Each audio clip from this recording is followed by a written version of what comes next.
What's up, Taiwan? Good evening. I'm Ethan Liu with 10 minutes of news from here in Taiwan and around the world. Taiwan on Thursday recorded its highest COVID-19 death toll since the pandemic began, with 211 confirmed deaths. This comes as the daily infection numbers dropped slightly to just over 70,000. The country also confirmed a second case of a post-COVID condition that affects children called MIS-C. The 5-year-old came down with the illness after getting COVID in late April but has since recovered. MIS-C, or multi-system inflammatory syndrome in children, can manifest more than a month after children have recovered from the virus. It's a rare complication, but parents are being urged to look out for signs of the condition, including a persistent fever.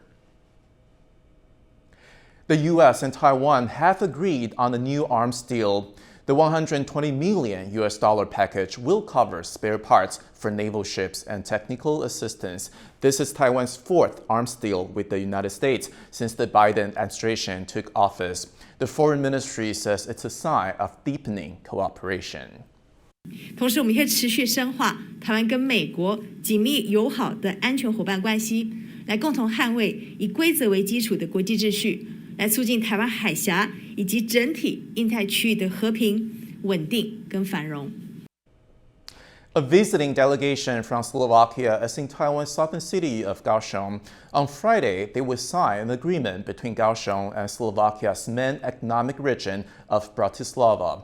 Earlier this week, one of the visiting Slovak officials said he hopes the European Union will learn from Russia's invasion of Ukraine and wake up and stand with democracies like Taiwan. Louis Watt reports.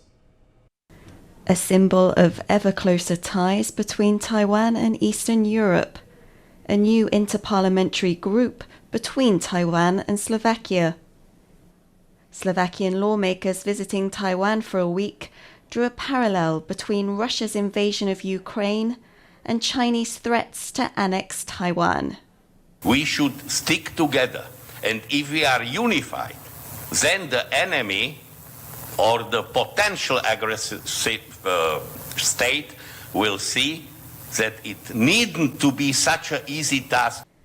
The deepening political exchange builds on already solid economic ties.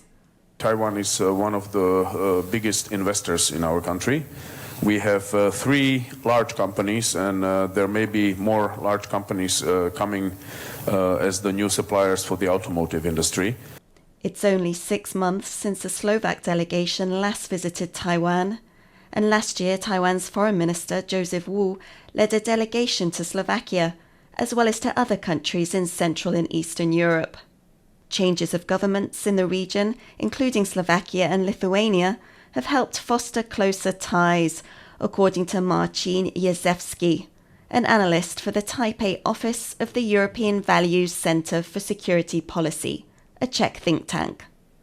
A political change in recent years has given rise to center and center-right liberal parties that make very clear appeals to the protection of fundamental values, fundamental Western liberal values, which also has ramifications for how these governments shape their respective foreign policies. And this is why Taiwan, as a like-minded democracy, emerges as a likely and preferred partner.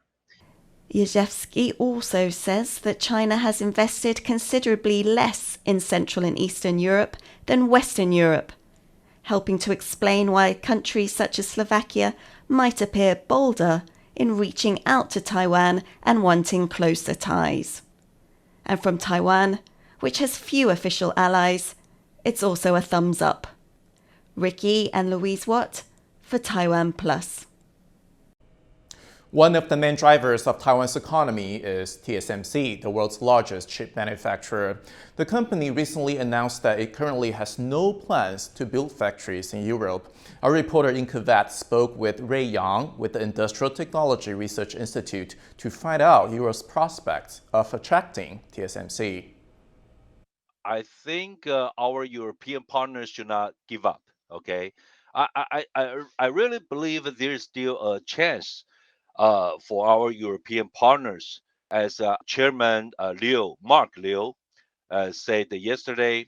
it is customer base also needs to be pushed up to economy scales. The EU or even Germany, there are a lot of very prestigious car manufacturer, and especially for the future car, they really needs TSMC's support.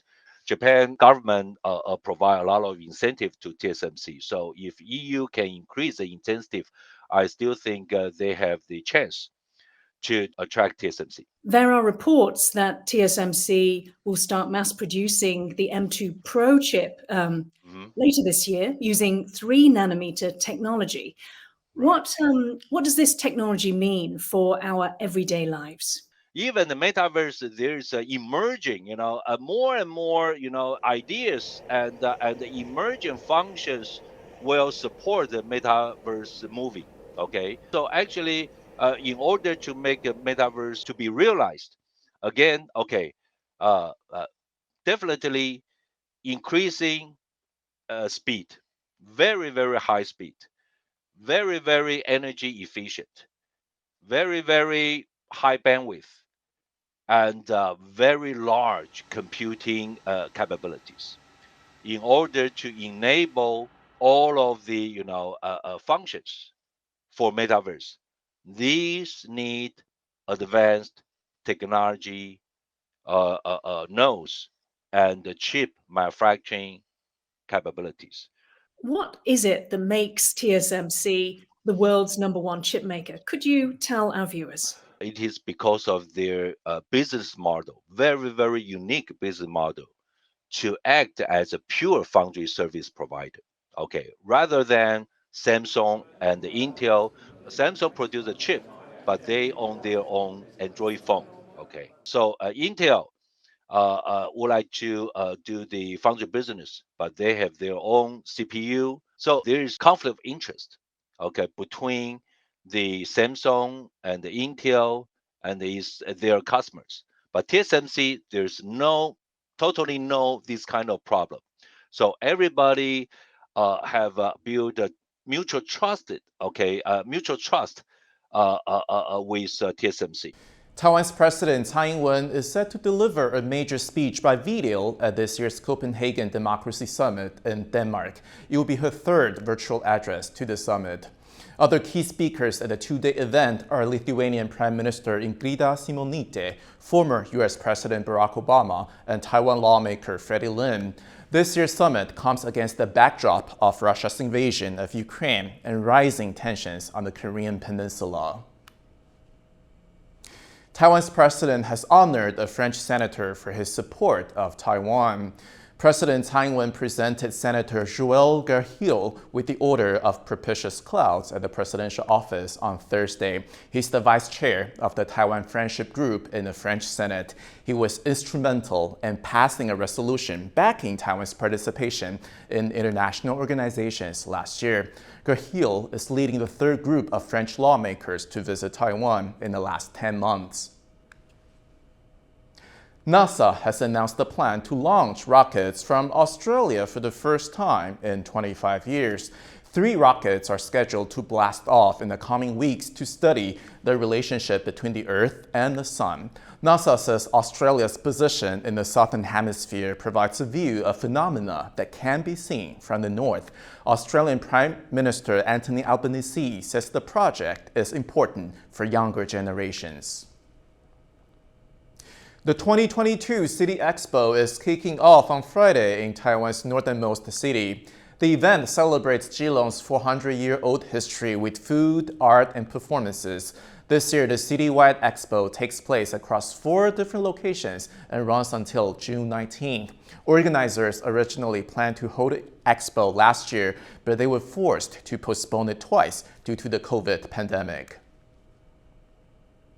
Thank you for watching What's Up Taiwan. Remember to download the TaiwanPlus app for more stories from Taiwan and around the world. Finally, today we leave you with images of a Japanese kimono exhibition at the Metropolitan Museum of Art in New York. I'm Ethan Liu. Take care, and I'll see you next time.